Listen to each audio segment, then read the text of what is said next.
Welcome to the Science and Paranormal with Dr. Yana and Dr. Elliott, where science meets the unexpected, where we delve deep into the mysteries that straddle the line between scientific inquiry and paranormal. Get ready for a mind-altering journey as we embark on this phenomenal discovery together on United Public Radio Network 107.7 FM.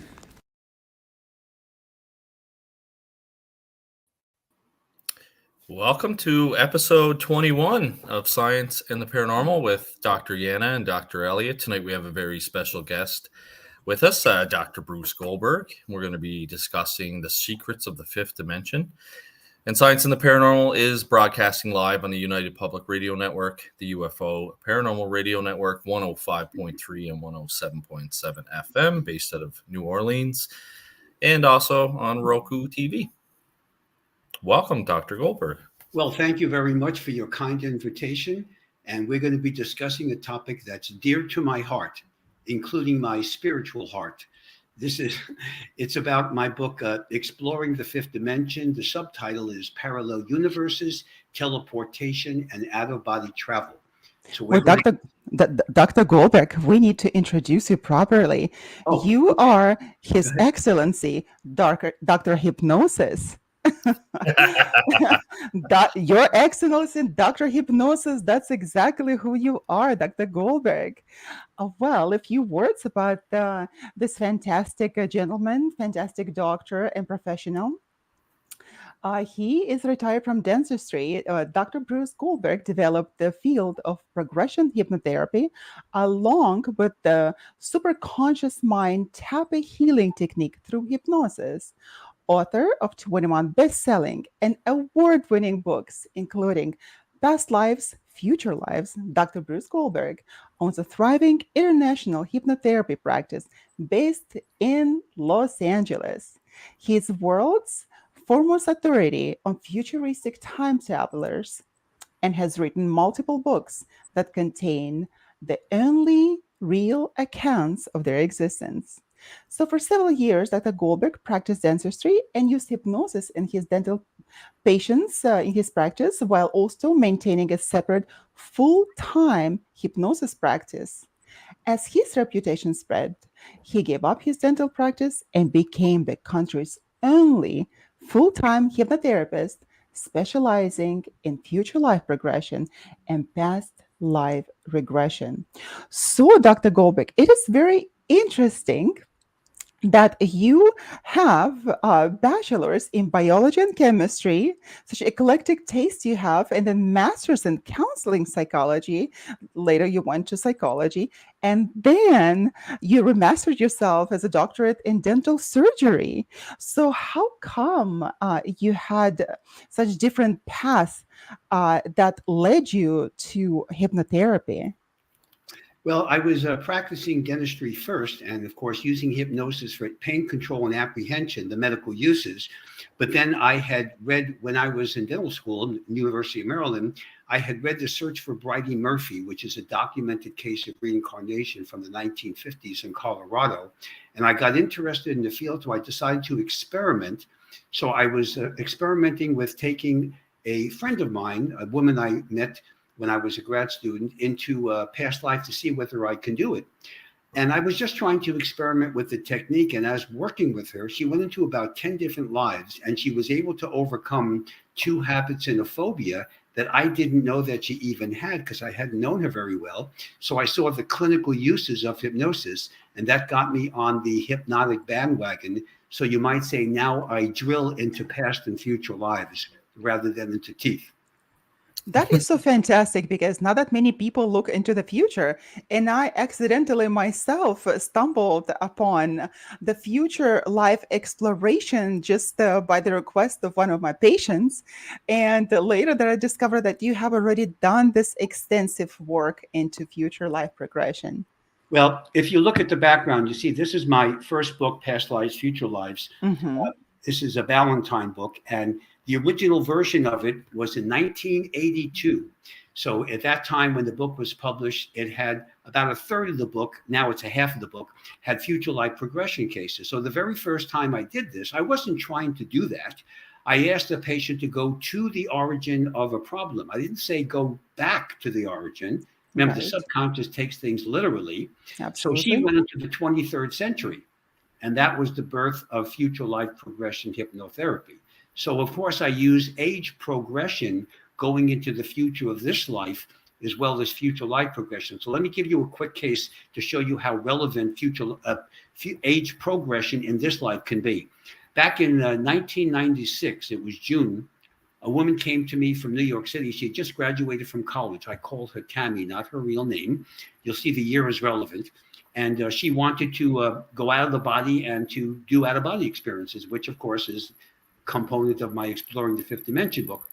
So I trained her to do that. And when you're out of the body, you're in the space-time continuum, which means you can see past, present, and future experiences at the same time. So while she was in town in LA for a week, she was able to see some things that would occur during the time she was in LA, like a day in advance or 2 days in advance, and they came true. So she was very accurate. So now it's early June. She says to me she's going to go to Europe the last half of the summer and go to graduate school, right? Okay. So now she calls me at the end of June, after she's back in New York now, and she says, "Doctor, this is Tammy. I have an emergency." And I said, "Look, Tammy, I left dentistry to get out of that. What's going on?" And she said, "I use your techniques. I wanted to see what my trip to Europe would be like. So I wanted to see what, taking off in the plane from JFK." I said, "Okay, so what happened?" She goes, "I saw myself taking off in the plane from JFK. The plane goes up in the air and within a short period of time crashes and everybody on the plane dies, including me." Now, remember, this is supposed to be in about 3 weeks. So I said, "Tammy, look, let me solve your emergency. Change your flight plans and call me at the end of the summer, okay?" So she goes, "Oh, whatever. That sounds really good." Makes Okay. sense. She was a millennial. Okay, so now she calls me at the end of August. Now, this is where it becomes critical. She says, "Doctor, this is Tammy. I want to update you." And I said, "Please update me. Obviously, you survived." She said she was going to go on TWA Flight 800, July 17th, 1996. That plane took off from JFK, crashed into the Long Island Sound. All 230 crew members and passengers died. She would have been 231. And that's I didn't think incredible. her higher self did, because that's what connected her. But this is the relevancy and the value of going into the future.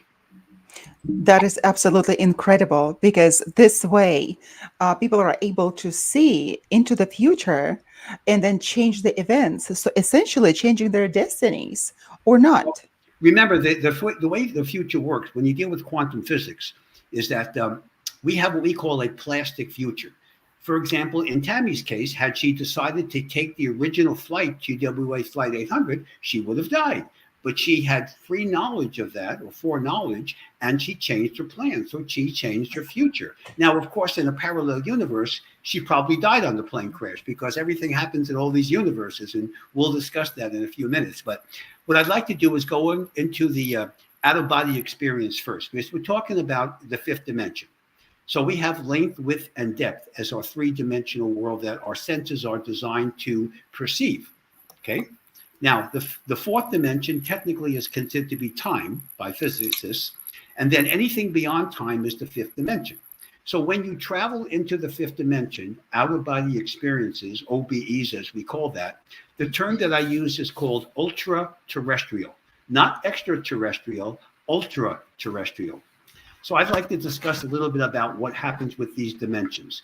There are many dimensions out there, but I want to talk about the 6 most common ones that people will relate to and that are important for their spiritual growth.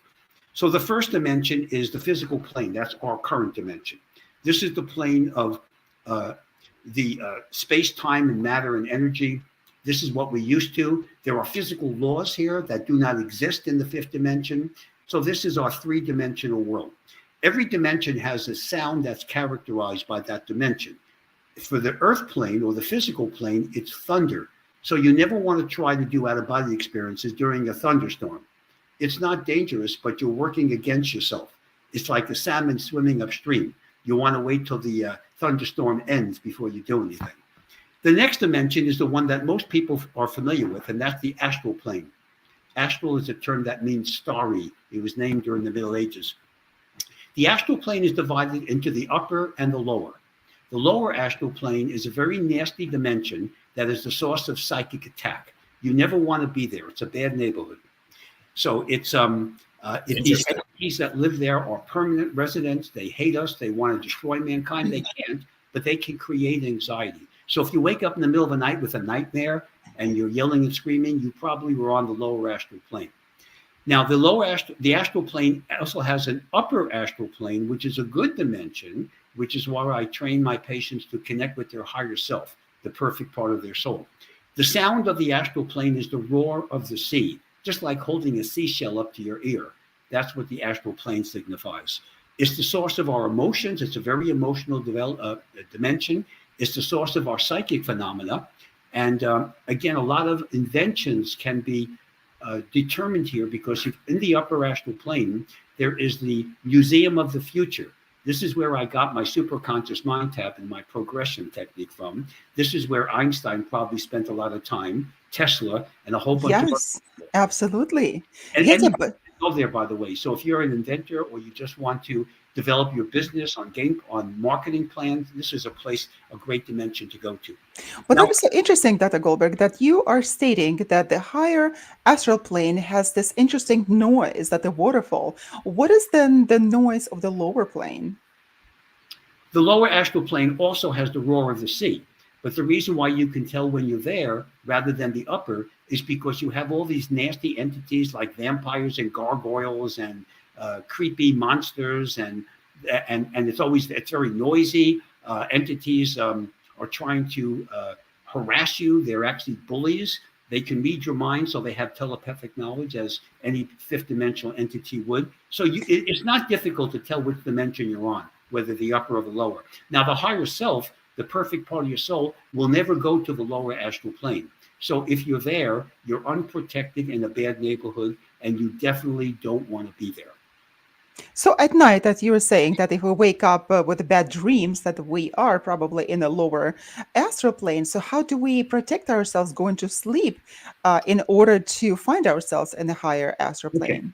Well, you can do that by simple exercises. On my website, I have several exercises about how to protect yourself. People use a white light protection, but I go into much more details than that. I go into details about balancing the chakras, and I have actually CDs that design people to use self-hypnosis to protect them, and they can do that before going to bed, and therefore they can connect. See, the issue is here. If you leave through the third chakra, the belly button or solar plexus chakra, that's number 3, you go to the lower astral plane.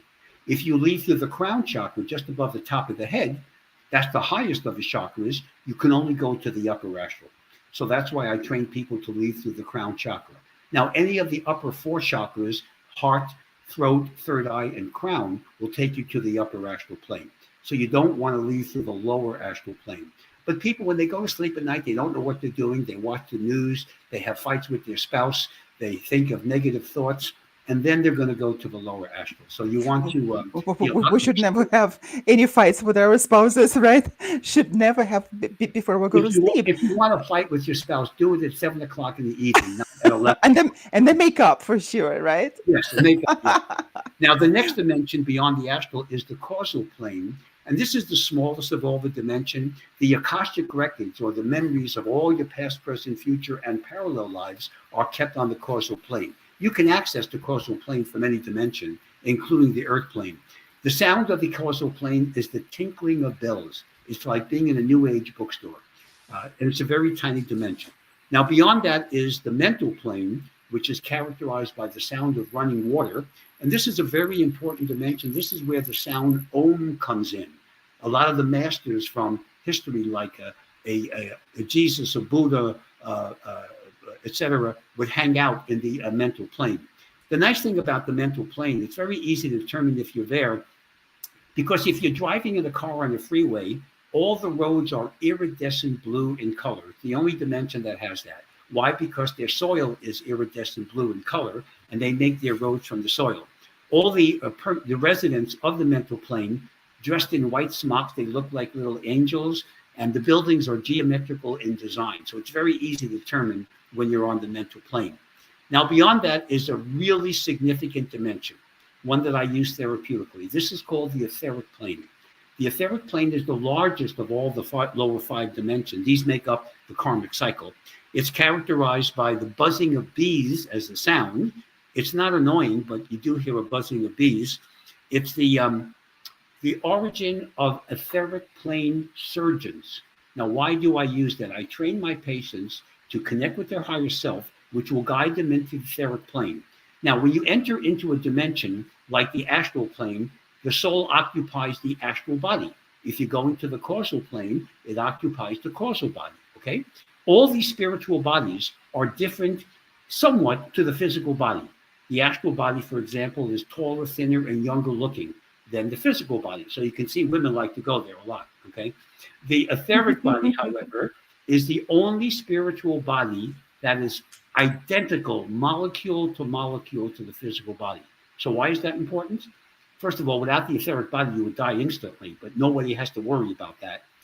The etheric plane surgeons, let's say somebody has a terminal disease. They got cancer, lupus, AIDS, or something that's terminal.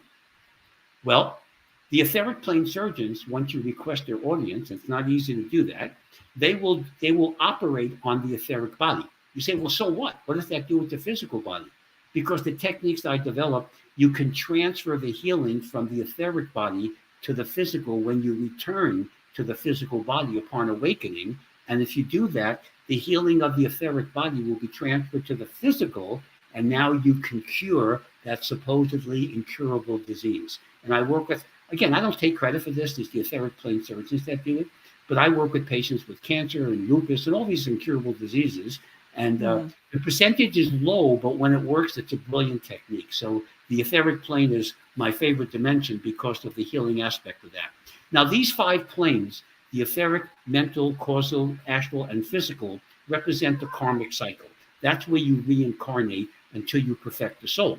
The 6th plane above that, which is not part of the karmic cycle, I call it the DMZ of spiritual dimensions, is the soul plane, as I call it. This is where you go after you die or cross into spirit on any of these dimensions. You go to the soul plane to choose your next life. Eventually, when you perfect the soul, then you will ascend into the higher planes and rejoin the God energy complex. The sound of the soul plane is a single note of a flute. It's a beautiful sound. And when you go there, the permanent residents of the soul plane are like floating heads. It's really weird, but they are very positive entities. All these dimensions, by the way, are positive. The only ones that are negative is the lower astral plane and this one. When you're Now, in Dr. Goldberg, we can find all this information in detail in your book, Exploring the Fifth Dimension, right? Right. I'm just trying to summarize it, but Exploring the Fifth Dimension depicts in much more detail than I'm describing. But I just want to describe how, when people travel, they say, what dimension am I on? How do I know when I'm on a certain dimension? And how can I use it for my spiritual growth? You see? So if you want to develop yourself philosophically, you go to the mental plane. If you want to heal yourself, you go to the etheric plane. If you want to read your Akashic records, you go to the causal plane. So that's why I describe it. That is so fantastic to know, because I did not know that. And through my spiritual exercises, I would go to different planes and I would hear different sounds. And I did not find any information anyplace else on that. And I thought, okay, this must be just my observation. You, on the other hand, have already done all this extensive research and like running after you. Well, the way this started is that I've been in this field for 50 years. In fact, January of this year was my 50th anniversary in this field. And when I developed the fifth dimensional travel, because I'm accessing or training people to access the higher self, which is, it lives in the fifth dimension.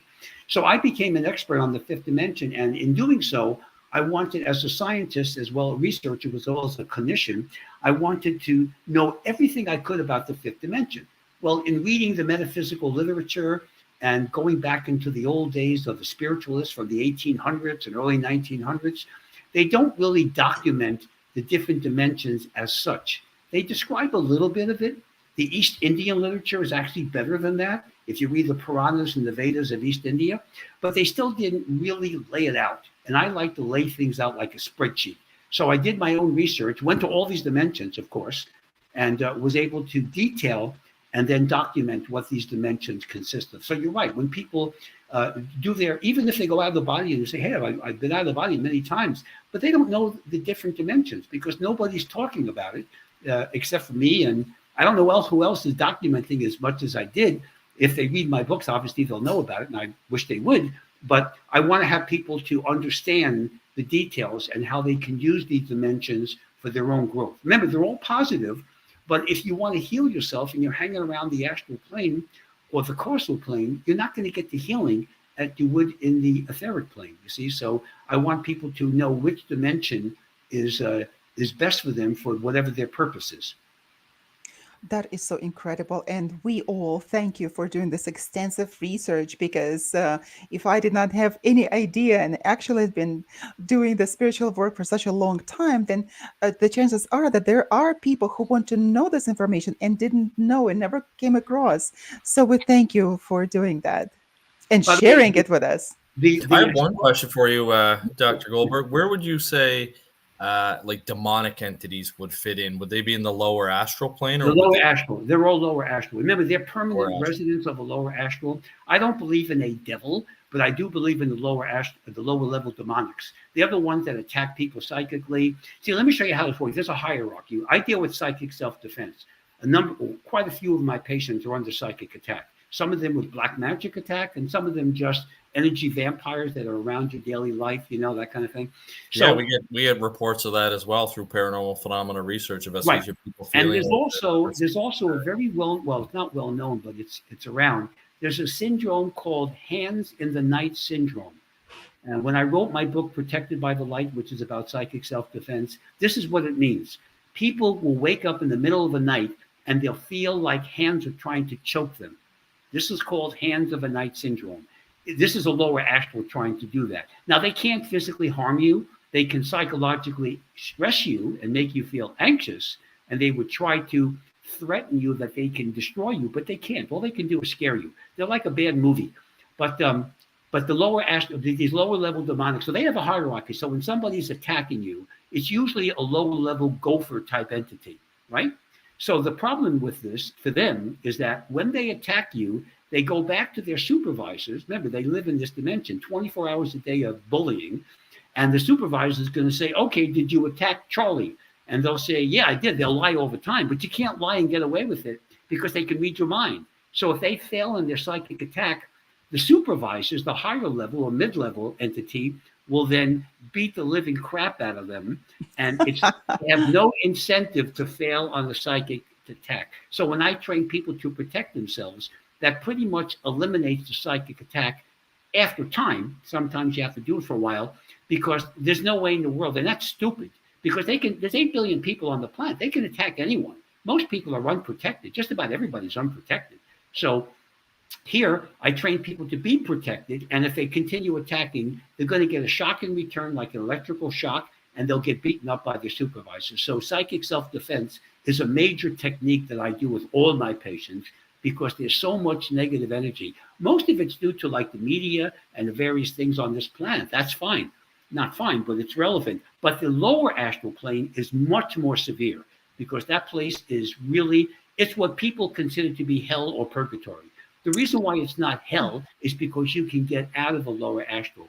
So I train my patients when they go to the lower astral, and they will occasionally, I train them to go out from the lower astral to the upper astral in the same sleep cycle, because they go through about 4 or 5 sleep cycles a night, and some of them will be in the lower astral if they're not trained well, but then they can be trained to go to the upper astral, and now the entities can't attack them. So if you spend your time in the upper astral every night, you're going to have no psychic attack, and you're going to have one spiritual positive life in front of you. Well, now where those demonic entities come from? If we don't know, they come from the beginning of the universe, before the Big Bang. We don't know, but they're permanent residents. They don't have a past life. They don't have an earth plane life. Now, a spirit guide. So let me separate, because you've got angels, spirit guides, and lower level demonics. Let me separate them, and the higher self. The higher self is the perfect part of your soul. Eventually, you will merge with it. That's what atonement means, at one-ment with your higher self, and then you ascend. So the higher self is you in your perfect form. Okay, so that's one. Now, a spirit guide is somebody that you probably knew in a past life, but they have evolved spiritually beyond your level, so they can advise you and work with you. But they were human. So that's what a spirit guide is. An angel is a direct messenger from God. They were never human, they're perfect beings, and they're here for our benefit. Now, a lower level demonic or demonic entity from the lower astral plane, we don't know where they come from. They're just, you call them a fallen angel, whatever you can call them. But we don't know their origin. They've just been around forever, and they're not the kind of people you want to have over for lunch, right? They're very nasty. In fact, most of the comic book characters, the vampires and werewolves and all these gargoyles, those are lower astral entities that modern day or earth plane writers have gotten by their lower astral plane experiences, and they documented them for their novels and their movies or their feature films. So that's where they come from. But that's what the lower astral entities are like. Whereas the upper astral plane, everybody's human-like, and it's a much more positive dimension. So let me compare the two, just so people know, because a lot of your viewers will have these experiences. The lower astral plane, you feel feelings of confusion and bewilderment. Whereas in the upper astral plane, you're alert, you have feelings of peace and happiness. The lower astral plane is like a misty or foggy environment, like looking through a cheesecloth. Whereas the upper astral plane is earth-like and a very beautiful environment, a very pastoral scene. The presence of bizarre entities are only on the lower astral, not on the upper. The lower astral is noisy and disorganized, whereas the upper astral is quiet and organized, and there's no possibility of spiritual growth on the lower astral. You can only lose, so to speak, whereas the upper astral, you have connection with your higher self, and therefore unlimited spiritual growth. So that's the difference between the two. It's not just nightmares. Some of these are subtle, but if you look at those, and those differences, by the way, are in my Exploring the Fifth Dimension book. I document that in detail. So I'd like people to know that. And there's also about 65 exercises in my book so they can practice various techniques about going out of the body. Now, what I'd like to do is discuss a little bit about teleportation, because that's a topic that you don't really hear much about in detail. And I'm a detail kind of guy. So I love it. It's so fascinating. Yeah, well, before we go there, I wanted to ask you a question. So if we talk about the parallel universes, right, and the possible futures, so these entities, they are in fact existing in a parallel universe. However, we do not see them, correct? But they are able to see us and communicate with us and even hear our thoughts, as you said. So the parallel universe, we're going to get to that last here. Parallel universe is a little bit different concept. When you see these lower astrals, they are on our universe. They're not on a parallel universe necessarily, although they do exist on parallel universes as we do too, which I'll discuss with the parallel universe section. But here's the point. These entities, they see us as an auric field. They don't see us as a human being. So we have 7 colors of the rainbow that make up our auric field: red, orange, yellow, blue, green, indigo, and violet. Now, if you're angry, you're going to have red as your dominant color.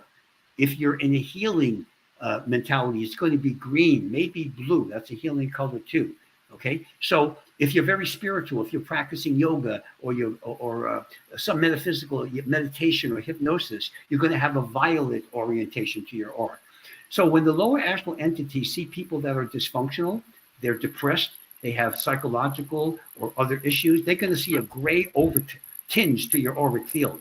Then they're going to be on you like a cheap suit because they know they can attack you. You're vulnerable.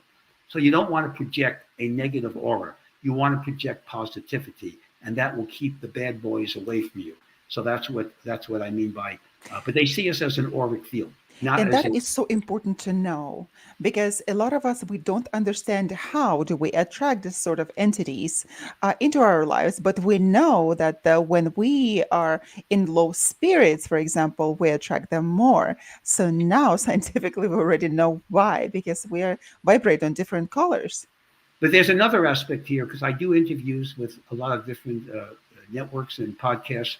And people will contact me and they'll say, "Hey, Doc, can I smoke a joint before I do your out-of-body experience?" The answer is no. If you recreational drugs, you're going to go to the lower astral plane, and Darth Vader is going to have a conversation with you. So you don't want to ever use recreational drugs Well, before then doing. how come then people say that they had a bad trip, right? And a good trip. So when it is a bad trip, they go on a lower plane. And when they have a good trip, they say that, oh, they have this transformational experiences and they see angels, a guide, Jesus, Okay, for so let me example. let me give you an example of a Hmm. couple from Phoenix, Arizona.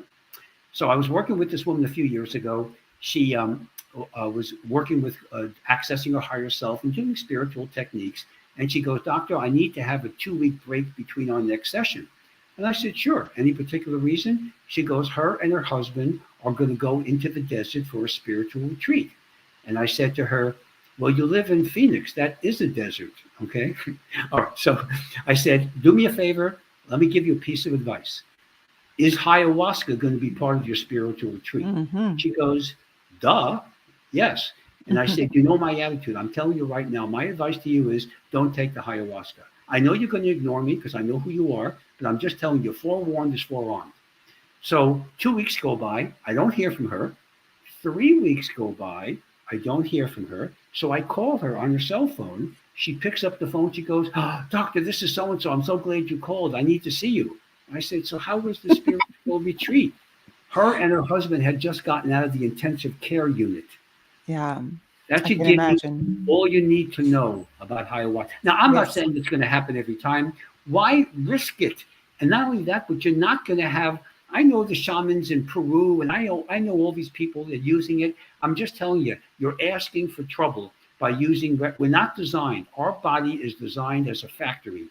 I have my medical background here, and we produce almost all of our amino acids, our essential ones, except for 8. You have a banana in the morning and you got your amino acids. We produce ethyl alcohol. We produce cholesterol, the good kind. We produce everything we need just about. So we don't need DMT or ayahuasca, which is DMT.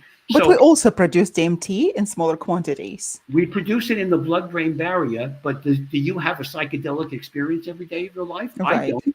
And I Hmm. have a blood-brain barrier. I don't know why we produce it because it doesn't serve any purpose. There's no real medical, biochemical, or neurological use of the DMT. So I don't know why we got that. But again, it's a very small amount. It's in the blood-brain barrier, which is where our neurotransmitters are produced, and it doesn't do any harm. So you don't need anything artificial.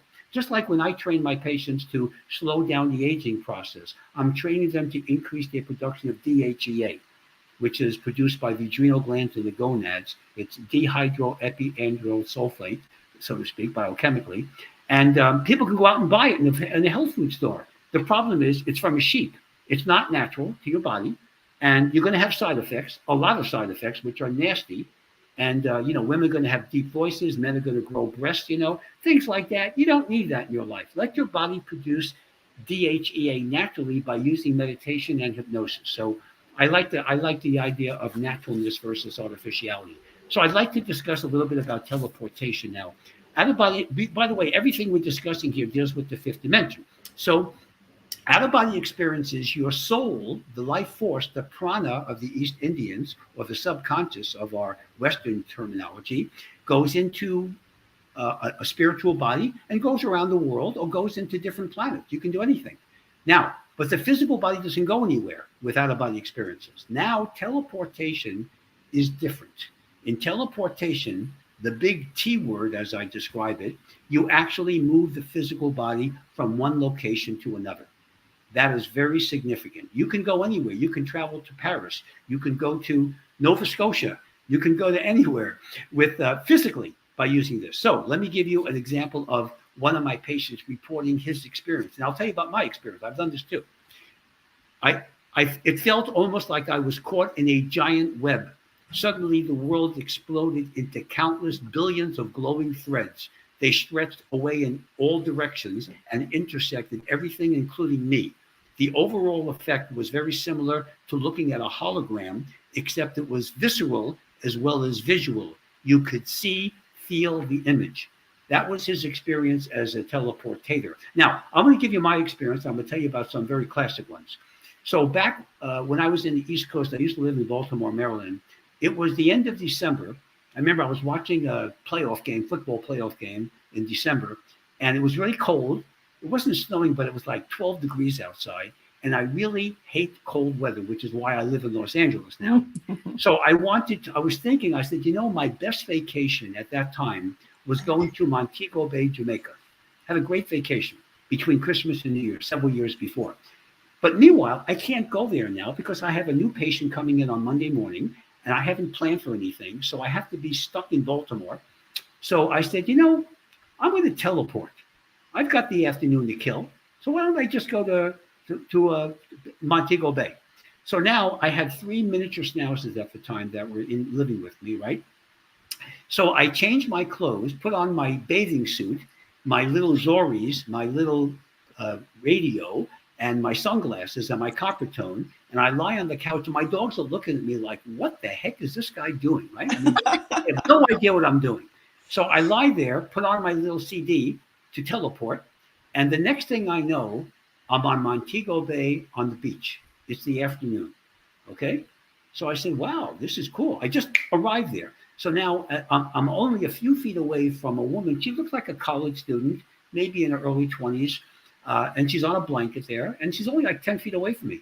So she turns around and she goes, where did you come from? Because you can't run fast on the beach, it's sand, right?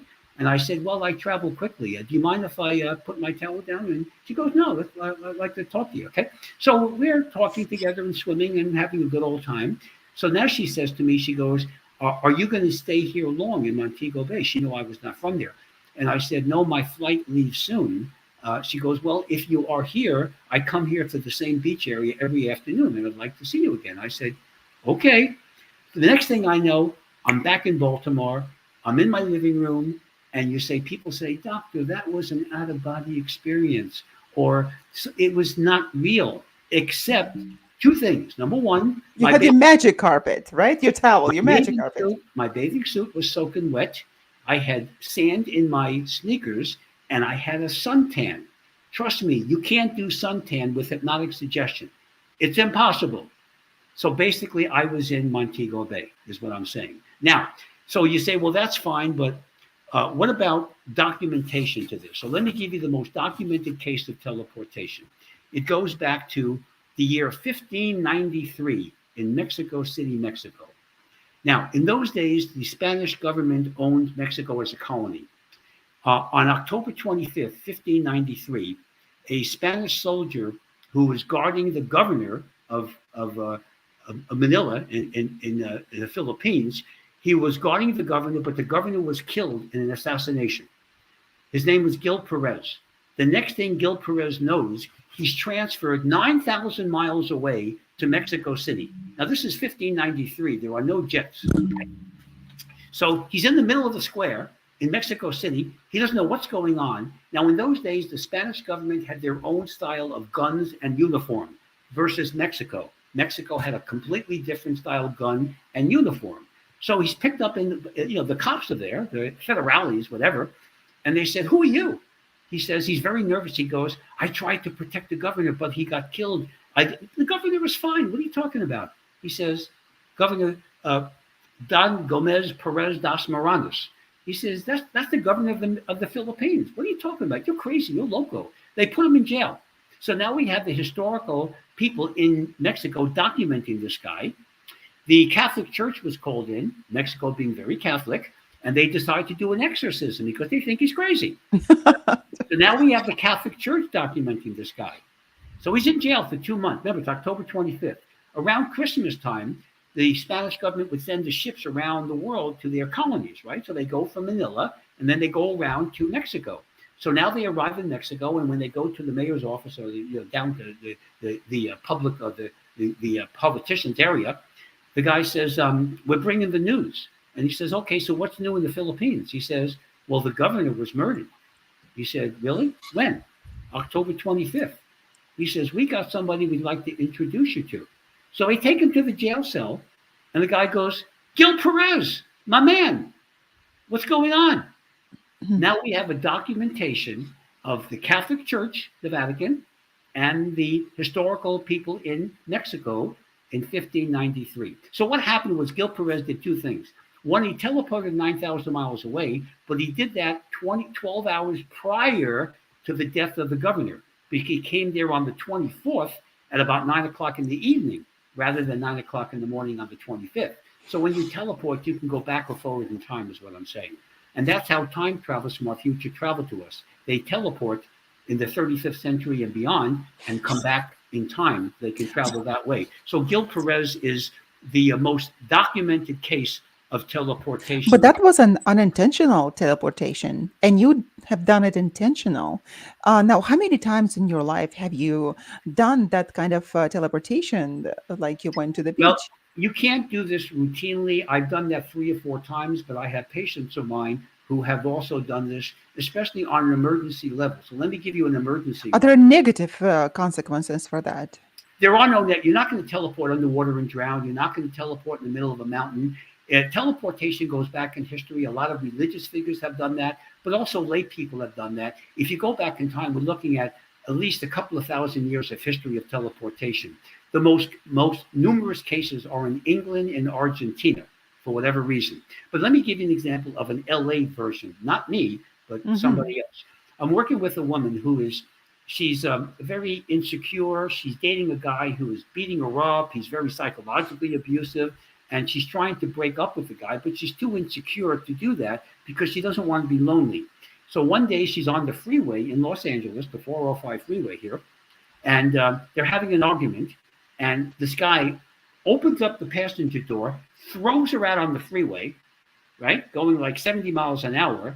There's a car going in the opposite direction who's about to run her over. Now, when I'm working with her at teleportation, I was training her. I gave her a post-hypnotic instruction for that. She panicked, didn't know what to do. So she used my post-hypnotic instruction. She twisted her ankle so she couldn't run. The next thing she knows, she's on her couch in her living room with a twisted ankle. Now, the guy who was going to run into her stops his car. Her boyfriend stops the car, and they're going, "Where is she? She disappeared." Well, she teleported from the freeway back to her Los Angeles apartment. And fortunately, subsequently after that, she was able to break up with this jerk and to get on with a decent relationship. But my point was that was an emergency teleportation that literally saved her life. I didn't save her life. It was her higher self that did that. So your higher self controls all these techniques of meditation, out of body experiences, and teleportation. So That that's is an example of fascinating. teleportation having a very positive outcome. And there's no danger with teleportation. It's hard to do. It's the hardest thing in the world to do with hypnosis, I can tell you that. But when it works, it has very positive consequences. Well, if you were able to go to Antigua and lay on the beach and speak to that lady, can you intentionally go into the future, for example, not the in the present time in your life? Can you go intentionally into the future to find out some events there, or actually travel to the past if the time is non-linear, and also change something in your past that would have Okay, an effect in so the that's a present? good question. So you see my book, Past Lives, Future Lives. In that book, I Mhm. document the next 1,000 years of technology and what the world is going to be like because I get this from my patients. I have also myself, to corroborate my patients' information, traveled into the future. That was more of an out of body experience, not a teleportation into the future. Now, in reference to, you're talking about the grandfather paradox, which we talk about, where let's say you go back in time, like Michael J. Fox from Back to the Future Part One. Mhm. Let's say you killed your grandfather. Great Well, movie. Great movie. although in his case he was thinking of having a romantic relationship with his mother, but anyway. But let's say you go back in time. That's a separate story. That's Different actually diagnosis. Story for another time. that, yeah, that's in fact that's not my script. Okay, so let's say you go back in time and you accidentally kill your grandfather. Will you automatically disappear in the current universe? The Yes. answer is no, because when you go back in time, you go back to a parallel universe, not the current one. So if you killed your grandfather in that trip, you would kill your grandfather in the parallel universe, and in that parallel universe, you would not exist. But the one that you're in now, you would have no problemos. You would be around, no problem. So you understand, there's an unlimited, according to quantum physics, the M theory and the string theory, there, and the multidimensional theory of Hugh Everett III from Princeton University in 1957, there's an unlimited number of universes. Every time you have a thought, you create a new universe. I know it's weird, but that's what the math shows. And so, therefore, there's an unlimited number of parallel universes. The ones that are very far away, you're not going to deal with. In a parallel universe, the England could have won the American Revolution. Hitler could have won World War II. But we're so far away from those universes, they're not relevant to us. The ones that I deal with are the ones that are sister universes that are very close to us. For example, if your viewers want to read Scientific American, the August 2000 issue, where they did their main feature story on parallel universes, at the bottom of page 67, who remembers that, you're going to see the closest sister universe to us is less than a millimeter away. You know how close a millimeter is? Okay, that's how close our sister universe is. This is called the brain theory, BRANE. That's how they spell it, like a membrane. So we have parallel universes that are very close. So the question is, let's say you have a really bad life. Your life is in the toilet. Maybe you have a criminal record. Maybe you have medical problems. Maybe you lost an arm. Whatever it is, and there's no hope for you. So I don't recommend suicide to anyone ever. But okay, don't worry about it. Go into a parallel universe where things are different. Because when you do what I call the New You technique, where I lay out these parallel universes, then you can switch into the ones that are more ideal. For example, again, putting myself in my research. In 1992, I was approached by a good friend of mine from the East Coast who had moved out here. He's a writer, and he wanted to do a movie for television on one of my cases of past life regression that was documented. Okay. Now, as we were working along on the project, CBS was involved. There was a problem with the production. One of the guys they hired sued the network, and the network didn't want anything to do with the show. So they said they're not going to do the movie. Now, my guy here is like panicking. He's one of these people who, no matter how much money he makes, he's always in debt. That's a very LA approach to life, So he said, the name is Alex. So I said, Alex is panicking. He goes, Bruce, I need to get this project done. And I said, I will fix it. He says, the network doesn't want to hear from you. I said, I'm not going to talk to those energy vampires. What I'm going to do, however, is use my New You technique. He says, whatever. So now I use my technique. I go into the future of the different parallel universes, and I see that on a certain frequency, which is what I use as a parallel universe, that the movie was going to air. Plus, a lot of other things were going to happen on that universe. People I would meet, women I would date, business deals I would be involved with, network people I would deal with, like George Norrie from Coast to Coast, guy I do regular interviews with. So I said, I'm going to switch. What the heck? Because the movie is not going to air on this universe, even though I had a pretty good life, but this one was better. So I did my technique, switch paths. The next thing I know, I get a call from CBS, Television City, and they say, Doctor, we need you to come into our publicity room here, our conference room. We're preparing for the movie to be filmed in North Carolina, in Wilmington, North Carolina. May 17th, 1994, CBS aired The Search for Grace. Network television, CBS. Okay, so what happened was I switched universes. I'm in a universe that I wasn't in 30 years ago. And if I can do it, anyone can do it. And I work with many of my patients that have done that. I'll give you one example of a case that has a lot of replications to it. So I was working with this woman from Detroit, Michigan. And she was an elderly woman, and her husband was probably in his early 70s. They wanted to retire and move to Florida. Okay, but they had a lot of financial problems, and there was a lot of issues going on. So she was born and raised in Detroit. And she said, can I do your parallel universe thing? Because I don't know what's going to happen, and I have a pretty lousy life right now. So I do the techniques, and I see that in her current frequency, she was going to go shopping on a Saturday evening downtown Detroit and be shot and killed at an intersection by a drive-by shooter. Not a good concept, right? So I said to her, now look, why don't we do a little parallel universe switching? Because this is not a happy camper. So she goes, okay, I got nothing to lose, right? All right. So now I do the technique with her, the New You technique, and now she eventually leaves Detroit. Her and her husband moved to Florida. She contacts me several months later. Now, when you live in a place like Miami, you can get your hometown newspapers. They would sell them on the various cities. You can get them, right? So the Detroit, whatever it's called, or whatever the main newspaper is. So she would get the newspaper, especially on the Saturday evening that she was supposed to be shot and killed, right? So what she finds out, and she tells me this, on that particular evening, somebody else was shot and killed at that exact intersection. Not her, but somebody else. She changed her future by switching into a parallel universe by using the new you technique. So this is how parallel universes can actually benefit you. In fact, there's no way you can be harmed by it because nobody is dumb enough to choose a lousy frequency. Okay, they always choose the positive ones, as I did. So Well, this is absolutely fascinating, and not that many people know about it. And my question is that if we go, for example, to the past lives and we explore our past lives, now, do we go into the parallel universes, or do we actually go to the one that is necessarily related to us?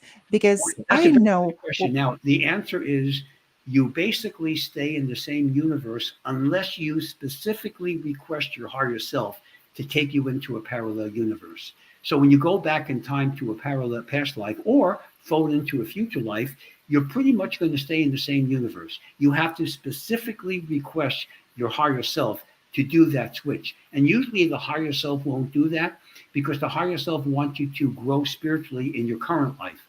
And whenever I do the parallel universe switching, I always train patients to increase their spiritual growth in this life because there is a very subliminal connection between universes. So you always want to grow spiritually in this life or this universe before you do the switching. I don't just switch them the first time I see them because that's really unethical because they're not going to have as good a choice. I like them to have maximum choices. That is incredible because speaking into being able to change the circumstances of the future, I remember several years back, a friend of mine asked me to go to LA here from San Diego to go to LA on a day trip on a motorcycle. And immediately in my mind, I had a picture that we collided with other motorcyclists, and he died in my arms. Oh my And I goodness. said, "We are not going in a motorcycle, but we're going to take the car." Okay. That was not really understandable to him, but nevertheless, we took the car. And he was so very upset. And all this way, he was arguing with me that why did we take a car, such a nice weather? We should have taken a motorcycle. And we're passing the place, the spot on the road, on the highway, on the 5, where we were supposedly at this time had to collide with another Right. motorcyclist. And the interesting thing was that by passing that passing that passage on the highway, I could see that 2 other motorcyclists, they collided, and a woman was on the floor next to the motorcycle, holding her friend, her man, in her arms, and he died. And I Uh, was speechless Now, because that was supposed to be a me. couple of comments. Number one, maybe you saw that particular vision rather than yourself. That's one option. But I But the saw the other option, face of my friend. I saw okay, the face of my friend. okay, but let's say it was that would have been you and your friend who would have died. The your higher self would be the one trying to prevent that. This is where your higher self can spiritually assist you, just like that woman in Detroit. It's the same principle there. You see, so but remember, on each of these parallel universes, all these events are going to occur.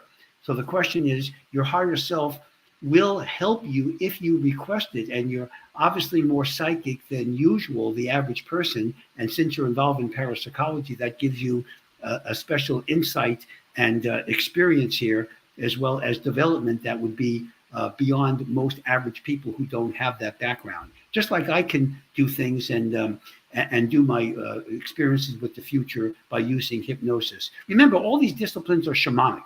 Shamanism goes back 50,000 years ago in Siberia. That's the It does. origin of shamanism. That's energy healing. So anytime anybody does acupuncture, Tibetan medicine, Ayurvedic medicine, hypnosis, meditation, all these are Reiki healing, all these are shamanic disciplines. So the shamans back in Siberia, back 50,000 years ago, they developed some very sophisticated techniques, including out of body experiences, because they would go into the fifth dimension to look for lost souls. That was their main technique in shamanism. So these techniques have a long history. I don't know any other history of psychological or medical techniques that goes back 50,000 years other than shamanism. Absolutely fascinating. I can't believe this. It's just blowing my mind, and it's very trippy to listen to. We're all listening to Science and the Paranormal, broadcasting live on the United Public Radio Network, UFO Paranormal Radio Network, 105.3 and 107.7 FM from New Orleans, and also on Roku TV. So this is very fascinating, because you're taking a lot of parapsychological concepts in here. Like when Dr. Yana had that vision, some people would say that would have been precognition, in the parapsychology world. But then, the higher self reaching out to you to try and warn you, or, give you the heads up that you might be making a decision that you shouldn't be. How does somebody get in touch with their higher self? What kind of things do you recommend to, get in touch with that higher self? So basically, to make it simple, a lot of your viewers probably do meditation. Now, meditation is neurologically an alpha brainwave. That's the dominant wave. It's the same thing as hypnosis. The only difference is technique. In hypnosis, you don't use mantras. It's alpha is alpha, no matter what you call it. So I recommend they use meditation or hypnosis. I prefer self-hypnosis because you don't have to do all kinds of rituals. You don't have to be in a lotus position. You don't have to focus in on a mantra. You don't have to burn incense in the background. You don't have to do any of the rituals, okay? So you use hypnosis, the alpha brainwave technique. Some people use biofeedback too. That's fine, except you use machines. I don't like machines. And then you connect you request an audience with your higher self, especially before going to bed. And then you do some spiritual protection. So you go to the upper astral plane, not the lower. And then your higher self will assist you in doing whatever it does. By the way, when people want to contact their spirit guides, because I also work with my patients in doing that, and I wrote a book called Spirit Guide Contact Through Hypnosis. The higher self is the agent that brings in the spirit guides. So if you want to contact the spirit guide, don't just do it directly. They're not going to listen to you. You get the higher self first, and then the higher self makes the referral, because the higher self knows exactly which of the guides you need at that particular moment. So the referral system works even there. So think of it as like, let's say you have a problem with your kidney and you go to your general practice physician. You can't just contact the kidney specialist. You got to go to the GP physician first, and then he makes the referral. That's the way the higher self works. Interesting. We had a listener as well, Joe Fox, ask, how does someone protect themselves? So what are some protection techniques as well when you start getting involved? Okay, so the most common one that people read about is the white light protection, and that's fine, because the higher self normally represents itself most commonly as a white light.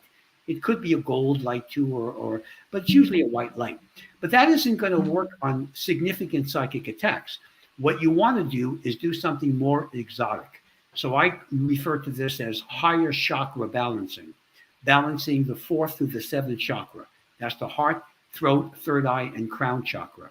And I have a CD program. I have a program called the Spiritual Growth Experience, which has 6 different CDs associated with it, starting with psychic protection from negativity, going through spirit guide contact, and advanced out-of-body experiences. So this will train you to protect yourself from even medium-grade psychic attacks, which are pretty nasty, and therefore you go to the upper astral plane regularly, and then you can work with your higher self. Once you're in the upper astral plane, you're home free.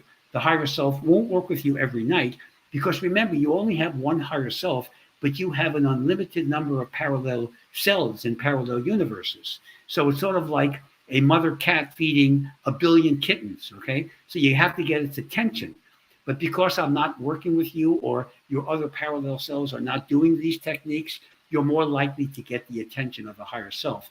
And then the higher self will work with you mano on lumino, or mano on mano, or whatever, and help you to do the spiritual growth experience, because it will help seal the auric field to protect you from psychic attack. And then it will do some healing itself, And things it can't do, it will bring in spirit guides that are specialized. You've got a whole bunch of different spirit guides. Some work with your psychological growth. Some work with your abundance. I call that karmic capitalism. Some work with your relationships, the business things, all kinds of categories that you have. And there are different spirit guides that work with each of these goals. And as you grow spiritually, you're going to have a new set of spirit guides that are more advanced as you grow spiritually.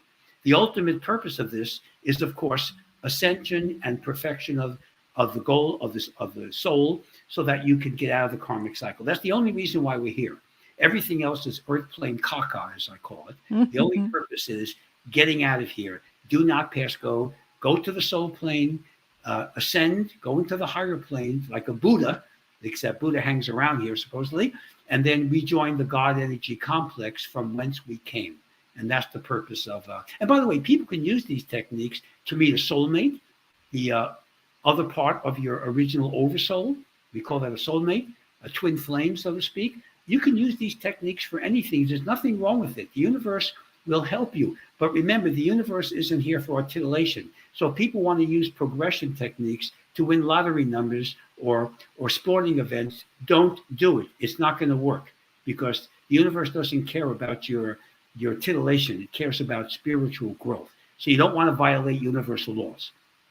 This is so interesting that you mentioned that, because I had a friend who was also a parapsychologist, and he was probably like 10 years older than me. So he was practicing longer than I did. So one time, and we all lived in Baku, in Azerbaijan, where I'm from. So now he moved to San Francisco, and that probably was about maybe 7 years ago. He moved to San Francisco, and then he called me up. He found me here as well. And he said, listen, I am trying to win the lottery numbers, the Powerball lottery.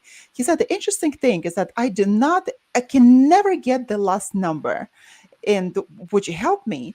I said, listen, if I get you the last number, first, I don't do such things, and I don't like playing lottery. And but if I give you the number, you have to use it. Of course, I've been doing all this work. The only number I do not get, that's why I'm asking you. So I meditate and I get the number and I say, this is a number. Now you have to use it. Next morning, I look at the numbers, and those are all our numbers, including the one that I gave him. No So I'm way. calling. All of a sudden, I think that I'm rich. And my idiot friend said that I did not use your number. He nearly killed himself. He said, I got one more number that I thought was the magic number, and I decided not to use yours. And Oh that no. was so crazy to me. But then again, the universe protects you. People who do spiritual work, people who are in this field, are not supposed to be winning such great, crazy loads of money. And we didn't win, of course. And I knew it. How I know it? How I knew it? Because I knew that he did not get on the next financial level. He lived where he lived, renting an apartment in San Francisco. So I would have known if he had gotten rich. But what is your opinion, Dr. Goldberg? Do we have the right to use our gifts? Like you said, that don't do that, it's not going to happen. But it happened Okay, here. He still did not use it. If the universe feels it's necessary, so I'm going to give you an example. I noticed there was a chat question about definition of karma, which I'll go into in a minute. So years ago, I was doing a radio show in Baltimore, and it had a very large audience. It covered a lot of states.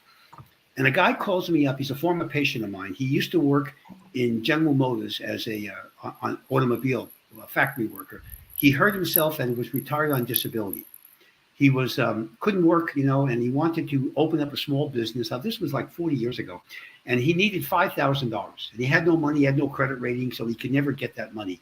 His wife and his teenage kids were disrespecting him because he was injured. They were making fun of him. He had a bad life. So he said to me, and he calls me up on the air now, which I wish he hadn't done, as you'll see why. So he calls in, and of course, my producer doesn't screen the calls. And he says, I am one of Dr. Goldberg's former patients. And he goes into his thing about how we work with hypnosis and going into the future.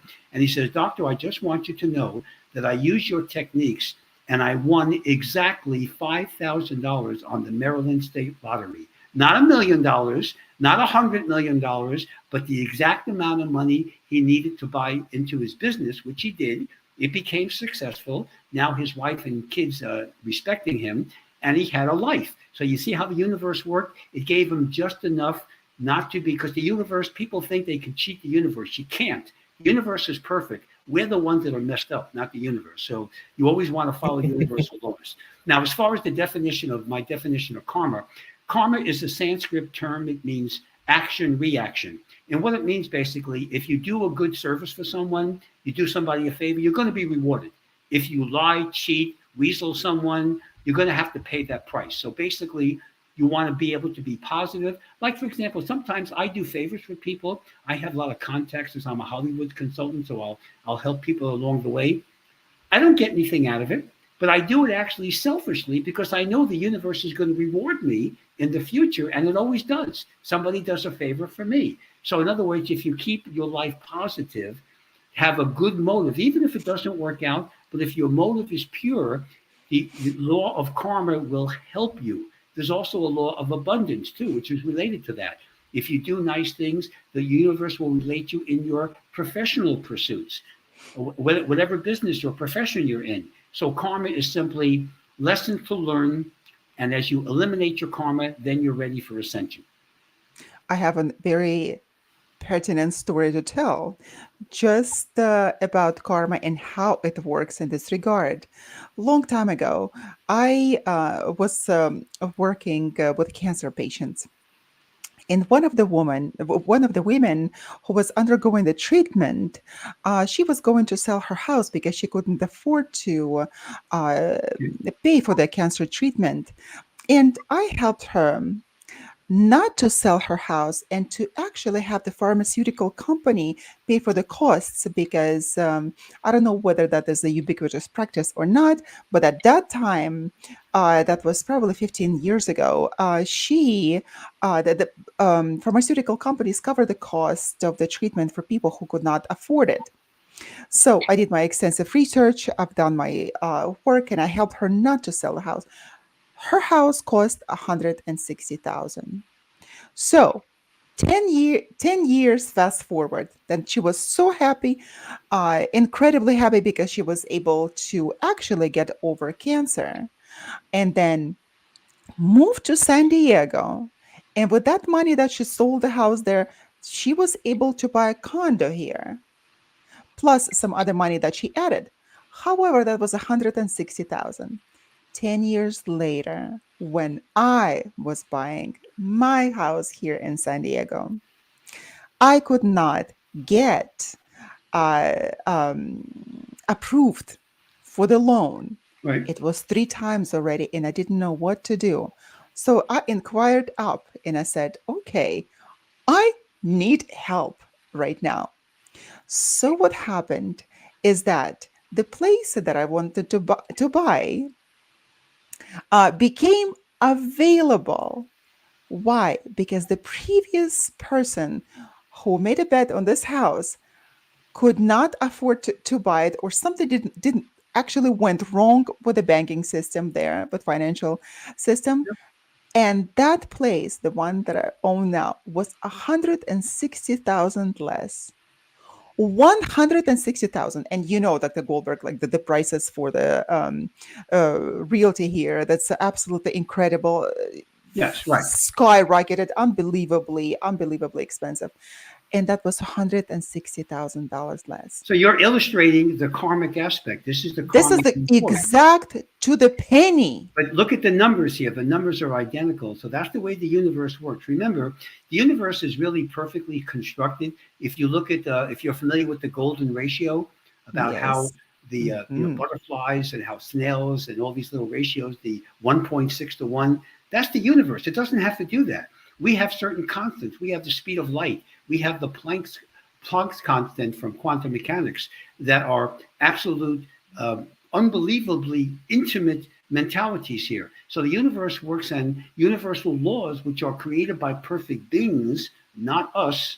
They're the ones that you want to adhere to. And they will work specifically and very surgically And yours is a good example of that. So my point is for the listeners or the viewers out there, become more spiritual. You can still do your thing. You can work in your job and raise your family. I'm not suggesting you go into to be a hermit in the desert somewhere.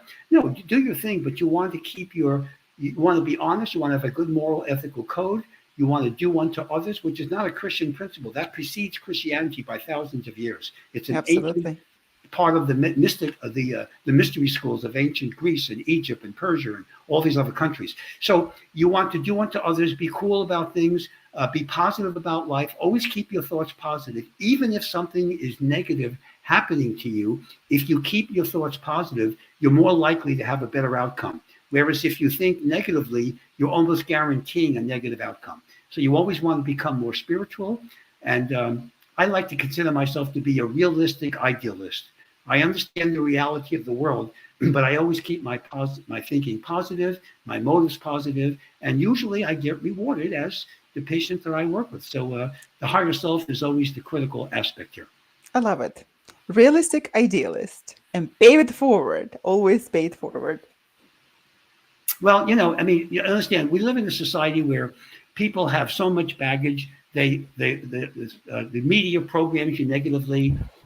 The businesses that people work in, corporations, they're negative. Everybody's so negative, and to me, I don't care about that. I live in the world. Okay, I understand there are three bureaucracies: uh, religion, corporations, and government. None of them are for your best interest. Okay, they all have their money and power mentality. Fine, I live in that world too, but I don't care about that. I don't let it bother me. I deal with universal laws, of which these laws basically plagiarize. The universal laws are the ones that count. Those are the natural laws that John Locke would talk about, Thomas Jefferson, the Declaration of Independence would talk about. Those are natural laws made by perfect entities, namely the God and nature complex. So if you adhere to those, and you follow those. And in my books, in my Ascension book, I talk about 20 universal laws, which are the ones that you really need to know, and gives you an idea of how you can model your life in a very positive way, yet without making major sacrifices. This is not complicated. It's very easy to follow universal laws if you're disciplined and you're a good person. Anybody who can't is usually they got some problems with them that that they need to have therapy to get rid of. But to me, it's very routine to do that once you understand what they are and simply use your connection with your higher self. You're going to be on a spiritual path, and that's the purpose of the Exploring the Fifth Dimension book, because everything is fifth dimensional. We live in the fifth dimension. It's just that our physical senses can't see beyond three unless you're in an altered state of consciousness like meditation or hypnosis. That's when people can see a poltergeist, a ghost, so to speak, or an astral body, when they're in a alpha brainwave level, not when they're in their regular beta brainwave level that we function in now. Our defense mechanisms and our ego is what we mean by the beta brainwave level. So that's where the fifth dimension comes in. We live in it, but we can access it by connecting with our higher self during our dream levels. When you go to sleep at night, this is medicine here, this is neurology 101. You go through 3 hours of dream levels broken up into 4 or 5 sleep cycles. Stage 4 of your sleep cycle is the REM cycle, the rapid eye movement, which is an out-of-body experience. And it's an alpha brainwave. It's a very deep level of hypnosis. We call that somnambulism. And that's when you dream, but you're dreaming, you're actually in the fifth dimension. So dreams are real.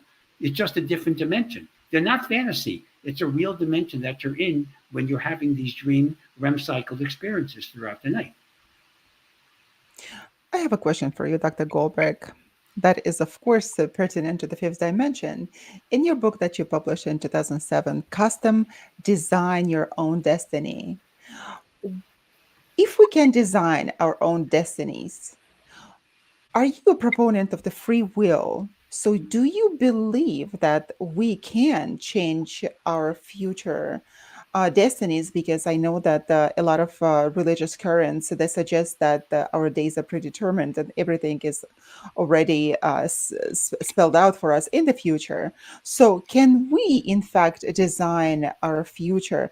And of course, like in your book, that you do write that it is possible. But what do you think about the free Okay, will? so Understand, I'm not a big fan of Calvinism, which is predestination. I think it went out about 400 years ago. You Even any New Age approach, it's not just New Age; it's also quantum mechanics. Like in Tammy's case, if she went on TWA Flight 800, she would have died in this universe. She changed her future. But the Custom Design Your Own Destiny book is about parallel universes. So, like I say, if there are certain limitations that you have now in your current life that you cannot change, health-wise, your history, whatever it is, then as I talk about the Marissa case in that universe, where she went into a different parallel universe, living in Los Angeles, and had a much better life than she did in the current one. Just like when I changed my parallel universe, when my movie was aired, as well as many other things that have occurred in the last 30 years. So it's a long history and a lot of corroboration, shall we say.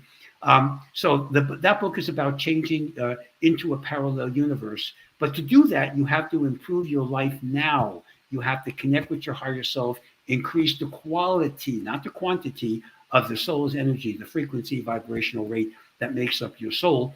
And then you can affect all the parallel universe will be better off. So I always have people grow spiritually now by doing the superconscious mind tap, connecting them to their higher self. Then we do the parallel universe switching, if indicated, as a last resort, not as a first resort. So the Custom Design Your Own Destiny book is all about parallel universes. Now, in the Exploring the Fifth Dimension book, about a third of that book deals with parallel universes, where I updated with some more recent cases and techniques. But basically, parallel universes are here. They came out of Einstein's theory of relativity. They come out of the string theory. They come out of the M theory. They come out of astrophysics and quantum mechanics today. Quantum mechanics is the technical name for quantum physics. And so you can't argue math. The math works. So we know that there are parallel universes. Unbelievable. I'm speechless here. I am speechless. It's so fascinating. And there's just so many different quantum theories out there, and when you start digging into it, like you said, with the mathematics, it doesn't lie. It just blows your mind. There was another question there in the chat, Dr. Goldberg. Is there a relatively easy method to reduce one's ego? Well, yeah, you contact your higher self. Your ego is the beta brainwave, the defense mechanism, which you never want to change. So if you have an ego issue, which means you're dominating your beta brainwave, okay, all right. By accessing your higher self, you're going to raise the quality of your soul's energy. Think of it as an energy immune system. If you contact your higher self, which is perfect, and let's say the higher self is 100 on the scale from 0 to 100, but let's say you're a 20. By contacting the higher self, you can't lower the soul's energy ever. So you can't lower the higher self. It's always going to be 100, but now your 20 may rise to 25 or 30. So you're increasing the frequency vibrational rate, which is automatically going to decrease the ego issues and all the other things that were associated with negative behavioral patterns. So that's how you can decrease the ego issue and at the same time grow spiritually, because you're moving towards ascension. That is so absolutely. This is the truth, what you were speaking right now. But, on a funny level, there is a saying of the Russian songwriter, and he was so fantastic in the writing songs in the Soviet times. He said, every time I think of myself as a god, I go and I wash the dishes. So bring yourself down a little bit. When you feel yourself narcissistically inflamed, your ego is inflamed, go wash the dishes. Okay. Go do something. Remember, when you do robotic activities like washing the dishes, doing research on the computer, driving on the freeway, we call that freeway hypnosis, you're in a hypnotic level. So you may think that was cute as a joke, which is fine, but when somebody is doing robotic activity, they're actually in an alpha brainwave. And still, nevertheless, it's alpha state, exactly. And then they can connect with the higher self. The higher self is nothing but the perfect part of your soul which you can connect with in an alpha brainwave, not during the analytical, critical defense mechanisms, yada, yada, that people do all day long. So like I work with professional athletes, and I'm a tennis player myself. When you're doing something well in sports, we call that being in the zone. And in the zone is nothing but an alpha brainwave. That means you're functioning from the alpha level and you're going to maximize your ability. You can do that with intellectual abilities, with creative talents. You can do this anything you want. You want to always be in the zone. And that's what the alpha technique is about. Now, Dr. Elliott and I need to do this technique, be in the zone, and actually manifest $500,000 for our project. We need to go. Laws, Yana, universal laws. We're not here. The universe isn't here for articulation. Okay, it's got its own purpose, and the purpose is to provide us with a framework. We have free will. Forget about that predestination garbage. Okay, Calvin died a long time ago. We have the free will to be good or not to be good. So I appreciate that, and we're going to have to wrap up this conversation. But I appreciate your interest here, and my website has a lot of techniques on there, exercises. It's got all my books are on there. The CDs are on there. I have videos of me doing regressions and progressions on national television. Even the late Jerry Springer, his past life is on there. For those that are interested. So Time Travels from Our Future is depicted on there too. So there's a lot of fun things that people can do. And of course, I do my therapy sessions by Zoom. So people who want to work with me, they don't have to come to Los Angeles. We can do this anywhere. Well, that is so fantastic. Thank you so much, Dr. Goldberg. I learned a lot. Things that I've thought that I knew. Now I learned a whole deal, and I'm going to be getting your books and devouring them, in fact, because there's a well of information. And Okay. please, Your website's drbrucegoldberg.com. Where can people find your books at? Amazon? Yeah, Amazon has them. Barnes & Noble has them. But if they get my books, the reason why rather than buy them from my website, it's dr, small lowercase dr, brucegoldberg.com, is because they get autographed copies, number one. And number two, some of my books come with a free CD, like Exploring the Fifth Dimension, comes with the fifth dimensional travels to guide you into the fifth dimension. Amazon and the other bookstores won't do that. So they have a much greater advantage by buying them directly from my website. Great to know. Great to know. Same with me. I sell my books as well. And if they buy it through the PPRI website, they get the autographed copy and a personal message to them. So, yeah, it's always a nice touch. I like it.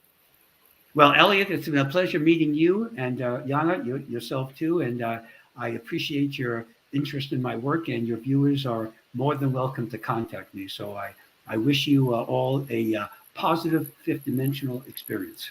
thank you very much, and I hope that we meet again. Thank you now. Bye-bye now. Bye-bye. Have a good evening.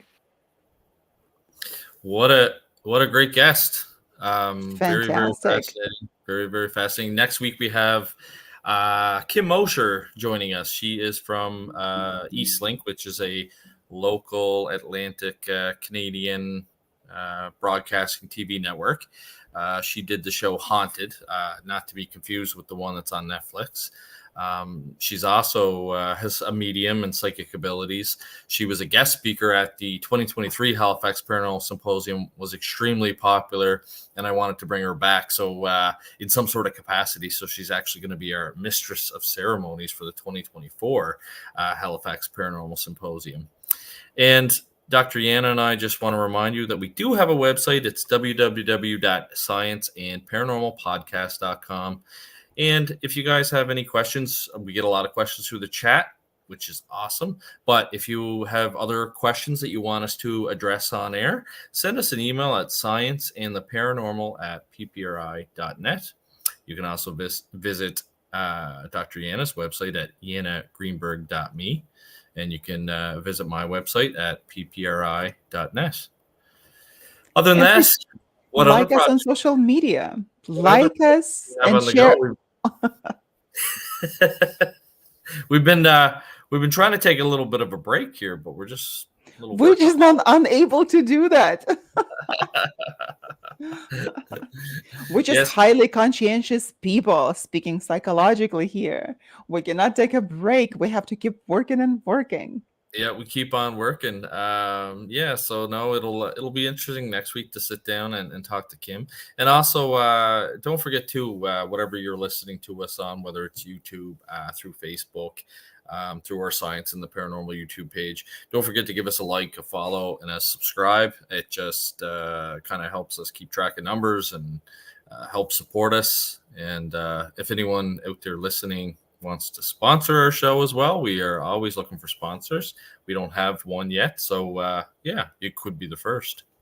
But we are getting one. Remember, we are already connecting our higher selves Our in higher self search. and the universe is going to send us one. Exactly. 500,000. Remember that. Not a penny less, Dr. Elliott. Not a penny less.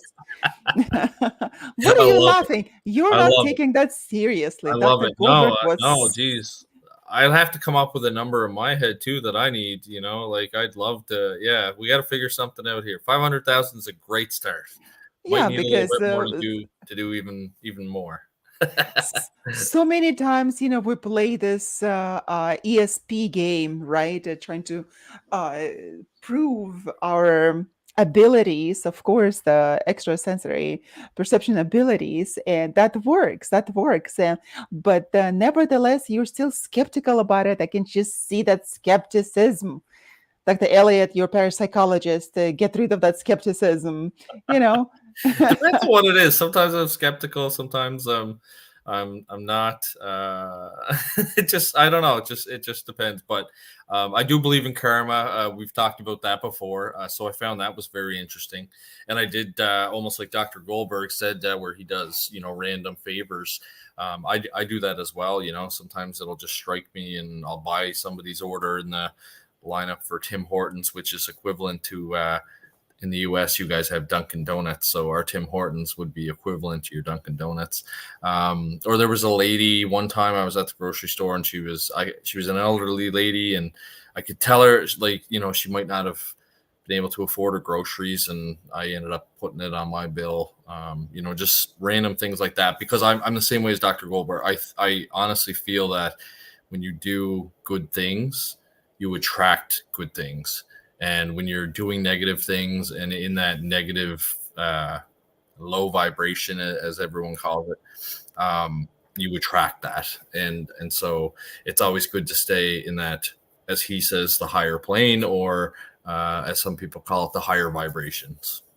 And the most importantly, that we have to do that without any desire to get it back. Of course, that we do good things. And I'm not a proponent of this word karma, because that's as a concept itself, I think it encompasses all of the concepts of different spiritual traditions, but that they don't exactly have the definition for that, right?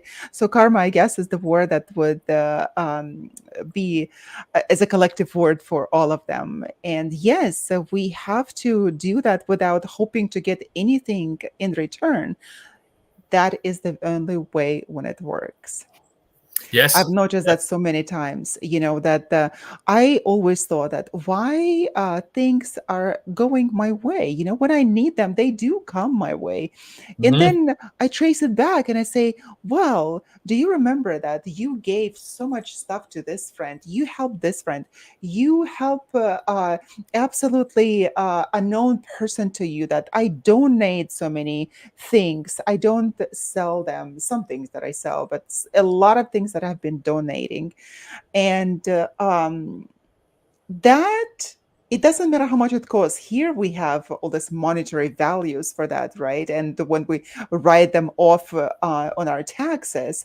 But in fact, what happens is that in the spiritual world, there's no monetary values. So you're going to get as much as that you put forward, as much as you're going to get back. So that story about $160,000 to the penny, that was the exact amount. And I was blown away. And I called my friend and I said, guess what? And then she never thanked me for that. In fact, she never thanked me, which I do not even need the thanks. I guess that was just the universe thanking me for actually doing that out of the goodness of heart, just wanting to help people. I did not want her to live on the street. Uh, she needed to have a house, and she was able to keep it. And just paying it forward, I guess, to myself, right? So Yeah, yeah, that was and you're right. incredible. Like I said, I do believe it comes back to you, and even though you're not expecting anything, just by you having put out those positive intentions, does seem to pay it back.